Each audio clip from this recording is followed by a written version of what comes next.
Hello again, ladies and gents. Amusingly, there was a huge furore on X today, and before I show you it, I want you to just calmly think about what I'm about to show you, because the amount of insane behaviour that the British people have been too polite to say anything about. I mean, I could reel it off for you. I could reel off for you the ignominious and frankly embarrassing things that have been heaped upon the British public, and they've nary said a word about it. From women and kids redecorating the sides of pop concerts to the industrial scale abuse of children, the British public still really difficult to get wound up, aren't they? Almost like politeness and good manners means that you just have to stand by and let your entire nation get consumed by barbarians from third world countries.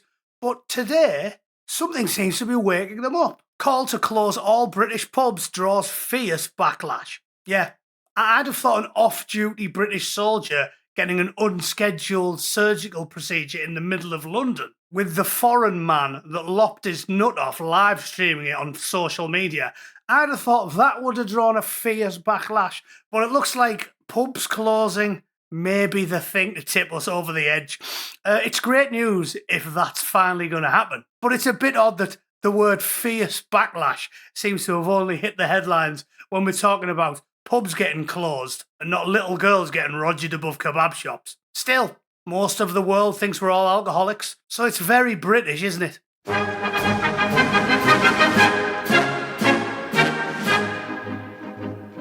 Right then, this is under breaking news section of X. It says Roshan M Salih, editor of Five Pillars, posted that pubs promote unhealthy drinking and hope they'd all close, quoting a Reform UK campaign to save them amid 366 permanent closures in England and Wales last year. Oh, that's not as bad as I thought it was going to be, roughly one a day. Critics like actor James Dreyfus and broadcaster Carl Benjamin pushed back hard, calling pubs essential to British culture and community life beyond alcohol, especially against rising costs and loneliness. The clash highlights tension over tradition, integration, and Reform UK's by-election push with tax cuts and relief plans for struggling hospitality venues.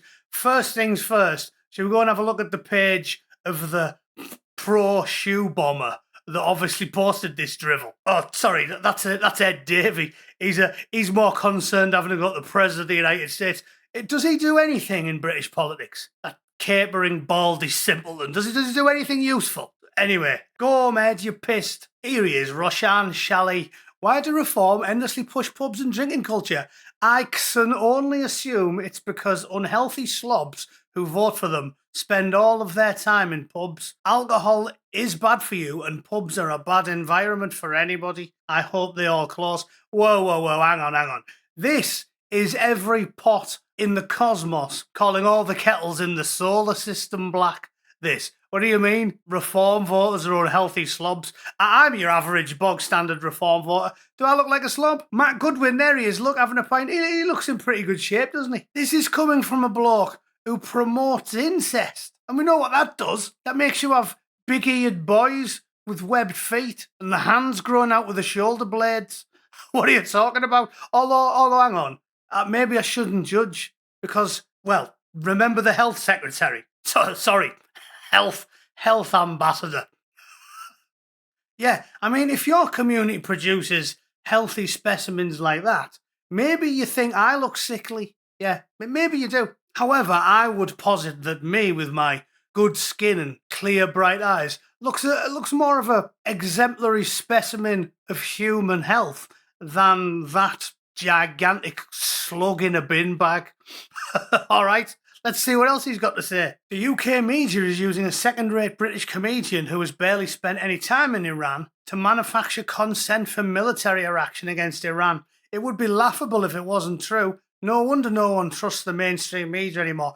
They've massacred 35,000 at least innocent kids, and we've just seen footage of one of them driving a police car through a crowd, like literally murdering as many of them as they possibly could, in one of their favourite modes of attack, speeding vehicle of peace, right? And this guy, obviously, is making excuses for the regime that's butchering them all. Of course he is. Of course he is, because they stick together through thick and thin.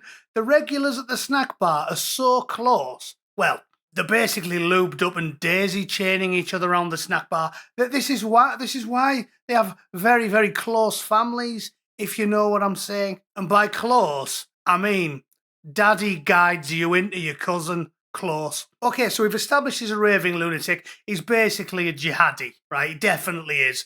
And by his words shall we judge him. Now, you might say, okay, but he's just one raving lunatic, Bootneck. What are you talking about, one raving weirdo who no one pays any attention to? Well, I'll tell you why. Because he is the editor of 5 Pillars. And if you've never heard of 5 Pillars, you know, because you're not an imbecile who trusts the word as gospel of an epileptic pot-bellied desert midget warlord, I'll tell you what 5 Pillars is. 5 Pillars is the largest English language snack bar news site in Europe, Australia, and the Americas. So, I mean, how many millions of them are taking the views or agree with the views and love reading the opinions of blokes like Mr. Salih? And every story on there is just outrageous propaganda, virulent anti-Semitic hatred that they can get away with, but you can't. It's the same old stuff. It's the same old stuff. I feel like I should point out some home truths for anybody who hasn't switched onto this.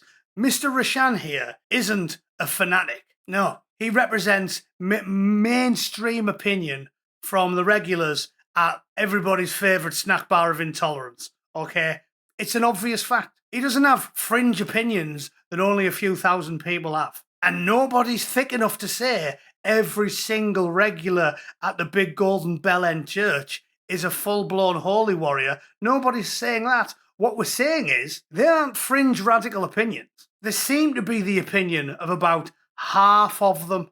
Okay, so Europe is in serious, serious trouble, isn't it? I'm sure I don't need to remind viewers of this channel. I won't kick the arse out of it. I'll just use one example that you may remember. Zero tolerance. None. As in, they asked 500 of them, do you think it's okay this? Do you think the drag queen story hour is a good idea? And of the 500, 500 said, no, I think we should have them buried up to their necks in the desert and children should throw sharp stones at them. Okay, this is normal behaviour. The normies don't pay any attention. I've sat and watched them on YouTube. I've sat and listened to them preaching in the big Golden Bell End churches, and he's saying things like, says in this book, you should smite them above the necks. Says in this book that a woman is property. Says in this book that it's fine to marry 9-year-olds. And every single person in the room says, yeah, of course it does. Fine by me. This idea that, oh, my friend Iqbal from the office, he's a marvellously progressive chap, and he's definitely one of them. Yeah, he is. I mean, he drinks wine, and he never ever prays, and he doesn't have a beard, and you know he likes to smoke and do drugs and go to gay discos occasionally, but he's marvellous, and he's one of them. He isn't one of them. He's not practicing. If they're practicing, this is what they think, and this is perfectly normal, all right? So, moral of the story, you might have looked away when they were fiddling with kids. You might have just lied to yourself because you read The Guardian and said, no, it's a tiny minority of them. But are you going to say anything when they come for the boozer? Because them country pubs you might like so much, wearing your nice designer sweater while you go down there and drink mulled wine twice a year with all your other Guardian reading friends, they're all getting closed when these boys make up 51% of the population. So get with the programme or we're all going to be equally miserable together. All right? But that's just what I think. If you think they're all perfectly reasonable and if they make up 60% of the UK, they're definitely not going to all of a sudden close your logo and fling Owen Jones and his boyfriend off a car park roof. No, definitely not. They're going to all of a sudden become screaming lefties the moment they're in the majority because up is down and left is right on planet woke. All right? Thanks for tuning in anyway. Let me know what you think in the comments. I'm doing a live stream, so I'll see you all there. Toodle pip. Cheers.